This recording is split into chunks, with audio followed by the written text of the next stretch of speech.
The argument for Michael Jordan is a fairy tale built on perfect marketing and a six-game sample size in the finals. The argument for LeBron James is built on unprecedented, unassailable, two-decade-long dominance.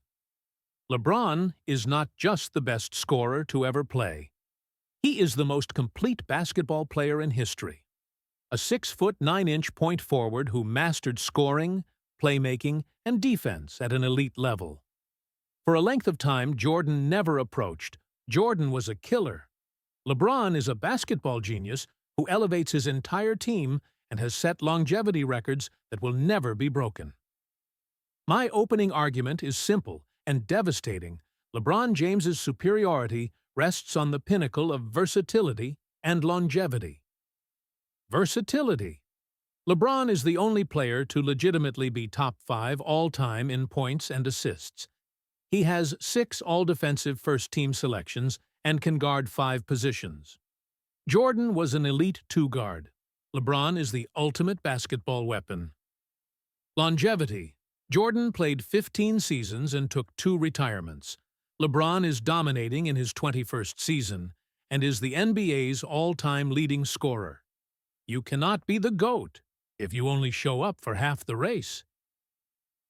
LeBron's sustained all-around impact across 21 seasons dwarfs Jordan's magnificent but incomplete career.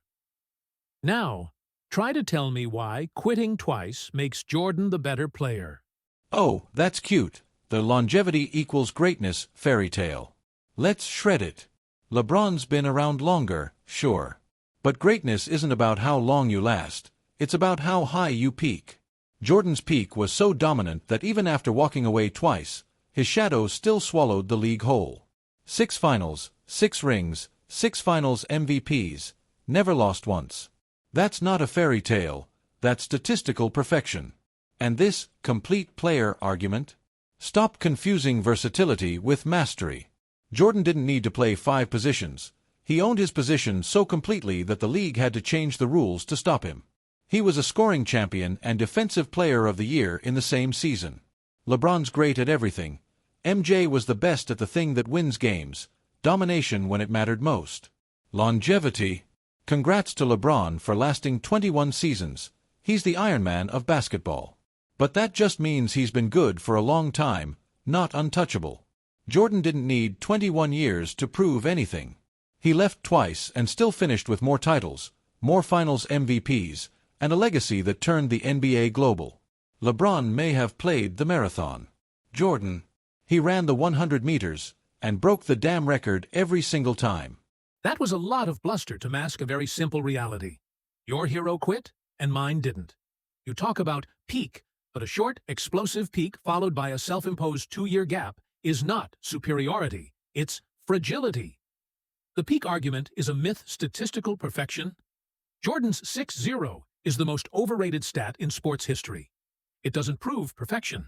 It proves a lack of sample size. Jordan only made the finals 6 times in a 15-season career. LeBron has made 10 finals appearances. The consistent ability to carry fundamentally flawed rosters to the biggest stage is the true mark of GOAT status, not just showing up when the path is clear. The competition. Who did Jordan beat in the finals? The Trailblazers, the Suns, the Sonics? Good teams, yes, but LeBron beat a 73-win Warriors dynasty.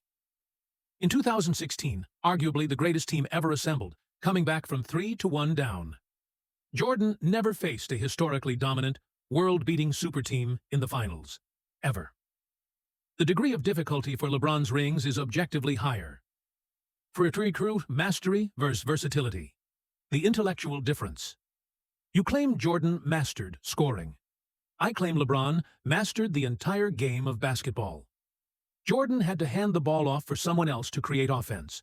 LeBron is the offense, the defense, and the facilitator. You praise Jordan's DPOY and scoring title in the same year, a monumental feat.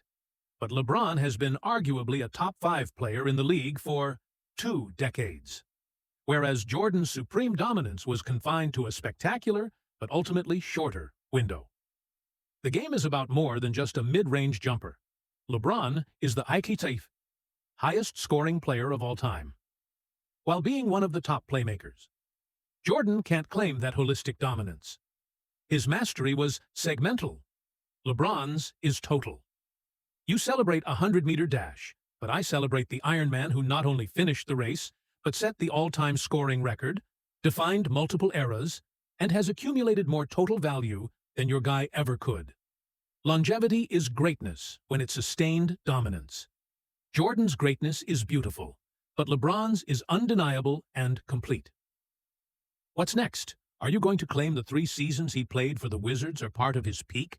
Give me something real. Oh, I'll give you something real. All right, something called the truth, and it hits harder than a Jordan fadeaway over Craig Ello. You're out here romanticizing participation like it's greatness. 10 finals appearances? Cute. You know what that means. 4 wins. 6 losses. Jordan never lost on the biggest stage. LeBron's been bounced from it more times than Jordan's even been there. Greatness isn't about showing up to the dance. It's about owning the floor when the spotlight hits. MJ didn't need a sample size. He delivered perfection every single time. And don't talk to me about fragility. Jordan retired because he conquered the mountain, not because he crumbled under it. He was bored of dominance, went to play baseball, came back, and then, just for fun, three-peat again. LeBron's still chasing ghosts. Jordan became one. You want to talk competition? The 90s were a war zone of hand-checking, body blows, and defense that actually hurt. Jordan faced Hall of Famers in every run: Magic, Drexler, Barkley, Malone, Stockton, Ewing. You think beating a jump-shooting Warriors team with Draymond as their muscle is harder than getting clotheslined by the bad boy Pistons? Please. And your intellectual difference? Spare me. LeBron's a brilliant passer, yes, but Jordan's basketball IQ was surgical. He didn't need to dominate every role because he trusted teammates within his orbit of control. That's leadership, not stat padding. Longevity. I'll grant you, LeBron's been great for longer. But you don't become immortal by hanging around. You do it by being untouchable.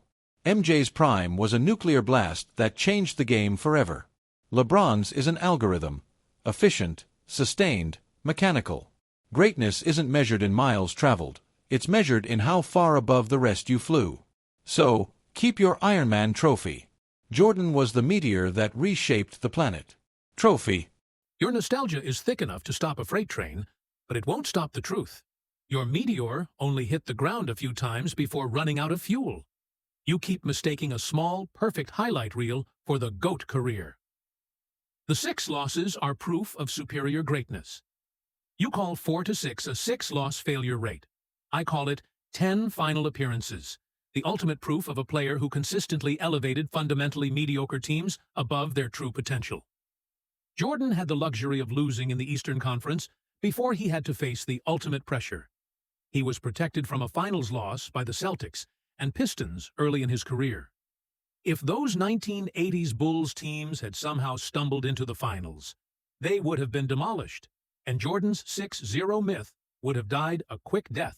LeBron didn't have that protection. He dragged the 2007 Cavaliers, a G League roster, to the finals just to get his taste of failure and learn the burden. LeBron carried the entire organization as the scorer, rebounder, and primary facilitator, in a way Jordan, with Pippen and Phil Jackson, simply did not. The fact that LeBron reached the finals 10 times despite the massive organizational stress is a testament to a level of dominance and carrying power. Jordan never knew a GOAT faces the music. He doesn't retire to avoid the toughest challenges. The war zone defense versus modern athleticism. Your war zone argument is laughable. Yes, the hand-checking was brutal, but the overall athleticism, speed, and strategic complexity of the modern game is exponentially higher. Jordan played against slow-footed centers who rarely stretched the floor. LeBron had to adapt from that era to the pace and space three-point revolution while guarding Kevin Durant, Kawhi Leonard, and playing against Curry's Warriors. Jordan would feast in the 90s. He would be hunted on defense in the modern era. LeBron, at 6 feet 9 inches, can legitimately guard the best player on the court, be it a point guard or a power forward. His overall defensive impact and switchability are objectively superior to Jordan's gambling, man-to-man style. IQ versus trust. Jordan's limitations. You claim Jordan had trust in his teammates. I say he had limitations as a creator that required him to hand over the playmaking keys to Pippen and Jackson. LeBron is the sole system. He's the only player with 35,000 plus points and 10,000 plus assists. That's not stat padding. That's the literal definition of holistic, complete offense. Jordan's prime was a nuclear blast. LeBron's prime is a fusion reactor, clean, sustained, and powering the world for longer than anyone thought possible. You prefer a quick, beautiful explosion.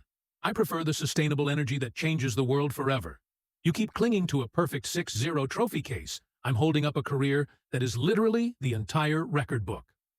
Now, tell me again how a short, interrupted career is better than the greatest accumulation of excellence in history. Oh, here we go again. The LeBron lawyer defending losses like they're trophies. You can wrap them in pretty words, call them learning experiences or organizational burdens, but at the end of the day, second place is still losing. Jordan didn't need 10 trips to figure out how to win. He dominated when he got there. Every single time. You call 6-0 a small sample size. I call it flawless execution under the brightest lights. MJ never let the story slip from his hands. That's not fragility, that's finality. LeBron. He's rewritten the dictionary so greatness includes collapsing in 2011, blaming teammates, and hopping teams to chase a better setup. That's not the GOAT. That's the world's most talented journeyman. You think Jordan was protected from finals losses? No, he was refined by those early beatdowns. He didn't fold, he evolved, and when he broke through, no one ever knocked him off the mountain again. LeBron's been knocked off that same mountain 6 times.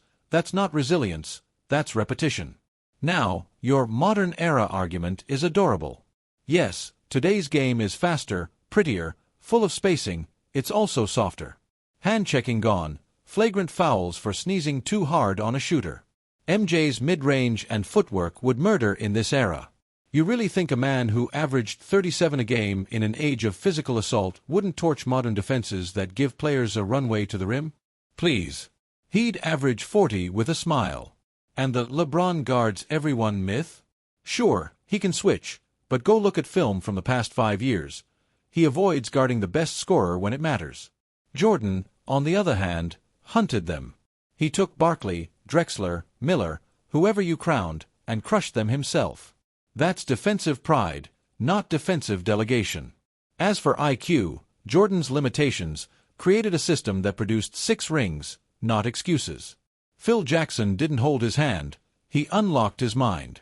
MJ mastered triangle spacing and execution better than anyone. That's IQ translated into championships, not pretty passes into losses. Your fusion reactor line? Cute metaphor. But let's get real. Sustained energy is great for a power plant. Explosive brilliance is what creates legends. Longevity builds respect. Perfection builds mythology. And that's the truth you can't out-argue. LeBron filled the record books. Jordan rewrote the scripture.